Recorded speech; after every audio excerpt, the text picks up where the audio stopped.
Maithili express की शानदार प्रस्तुति।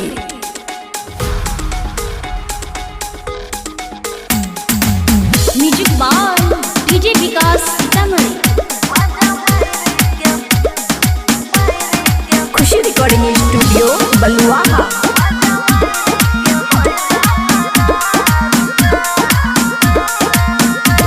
सुनेगे हमर जान तो दिल में बसाई बोगे, हमारा सकले प्यार दुल्हनिया बनाई बोगे। नो नो नो नो नो झूठे झूठे। सुनेगे हमर जान तो दिल में बसाई बोगे, हमारा सकले प्यार दुल्हनिया बनाई बोगे। गोरी मायने ले बतिया हमार गे। छौरा कर बाउने तोरा से प्यार रे, छौरा कर बाउने तोरा से प्यार रे। मजा मार के होय बे फरार रे, मजा मार के होय बे फरार रे। डीजे विकास मजा मार के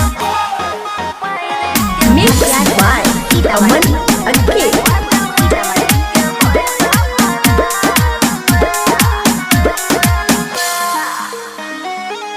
तोहर इरादा तोरा से ज्यादा जाने छियो हेर छौरा हो।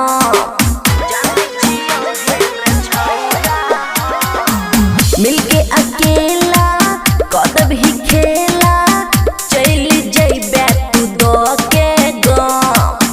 तोरा रखबो हम दिलवा के पास गे गोरी, हमर कॉले न तनी विश्वास गे गोरी।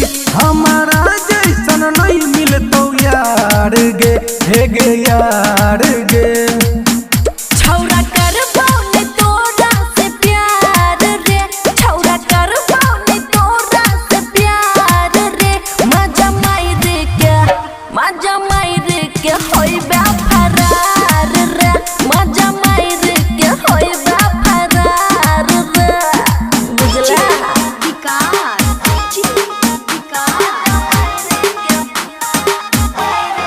खुशी रिकॉर्डिंग स्टूडियो बलुआहा।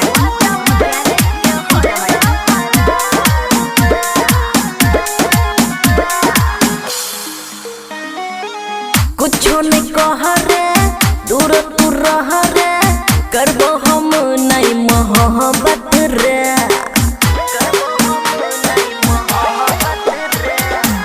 राजा सोनी जाने छो खुशी सब तो हर आदत रे। एक बेरी तू धके देख मौका गोरी, तोरा देबो नहीं कहियो हम धोखा गोरी। रोज सपना आबै छौ तोहार गे, तोहार गे। छौरा कर बाउने तोरा से प्यार रे, छौरा कर बाउने तोरा से प्यार रे। मजा मार के होय बे फरार रे, मजा मार के होय बे फरार रे। बुझला खुशी रिकॉर्डिंग स्टूडियो बलुआहा।